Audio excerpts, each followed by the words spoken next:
Artefact est né il y a 7 ans. On est aujourd'hui la société de conseil spécialisée sur la data la plus importante en Europe. Je suis Vincent Luciani, je suis directeur général et le cofondateur d'Artefact. Aujourd'hui, on se rend compte que la donnée, elle est à la fois disponible dans tous les secteurs. Il y a de la donnée de consommateurs, mais aussi la donnée des objets connectés, il y a de la donnée dans les usines. Et finalement, il y a un enjeu d'arriver à les collecter et de les connecter entre elles. Et donc, c'est notre travail, Artefact, d'être capable d'en dégager de la valeur. On a accompagné le groupe Carrefour dans la construction d'un algorithme de prévision des ventes, notamment sur le rayon boulangerie-pâtisserie. Chacun des produits va recevoir un volume qui est le volume idéal à produire dans la journée. En faisant ce type d'approche algorithmique, on est capable de significativement réduire le volume de gaspillage alimentaire parce que tous ces produits sont jetés évidemment à la fin de la journée, tout en maintenant la satisfaction client très élevée parce qu'en fait on arrive à n'importe quelle heure de la journée, on a avec ça du pain chaud. La difficulté, c'est de faire un produit qui fonctionne à grande échelle, donc on l'a fait sur l'ensemble des hypermarchés du groupe Carrefour en France, et qui résiste aux aléas. Ça peut être des vacances, des week-ends, ça peut être une pandémie. Et donc il faut être capable de construire des algorithmes suffisamment robustes pour résister à toutes ces modifications de façon durable. Le marché de la data, c'est un marché énorme. Il pèse aujourd'hui plus de 200 milliards de dollars, il est en croissance de 15 à 20%. Nous, Artefact, on est un modeste finalement acteur sur ce marché, mais on a des très fortes ambitions. Donc aujourd'hui, Artefact pèse à peu près 100 millions d'euros de chiffre d'affaires et on a un taux de croissance qui avoisine les 30% par an. On est présent dans 15 pays, donc on est présent en Europe, on est présent au Moyen-Orient, sur le continent américain, aux États-Unis et au Brésil. Et enfin, on a la chance d'être présent en Chine et en Asie-Pacifique. Aujourd'hui, on est 900 collaborateurs chez Artefact. Notre objectif, c'est de quadrupler la taille en se basant principalement sur notre réseau.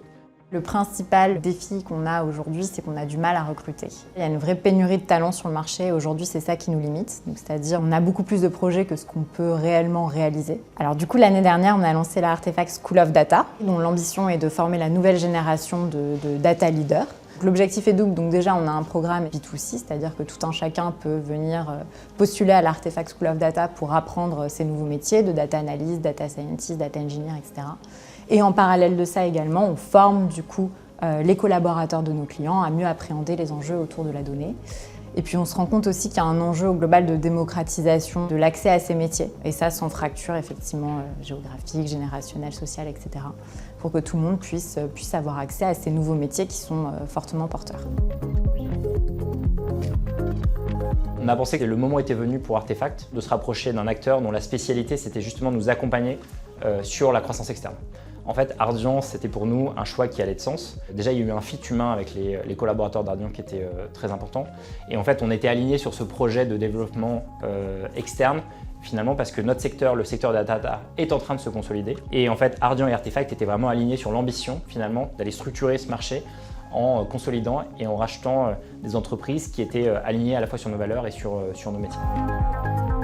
La data et de manière plus générale, l'algorithme, donc l'intelligence artificielle qui va avec, on se rend compte que ça a des impacts faramineux, pas uniquement dans la sphère business, mais aussi pour l'ensemble de la société. On pense demain au domaine de la santé, on va pouvoir prendre de meilleures décisions par analyse d'images. On pense à l'éducation, où finalement on va pouvoir utiliser la donnée pour faire des parcours de formation plus personnalisés et adaptés aux besoins de chacun. On pense au transport, on va pouvoir peut-être demain voyager sans avoir à tenir son volant. Et finalement, l'impact dans la société est gigantesque, et peut-être ça qui va être le plus visible demain pour les citoyens.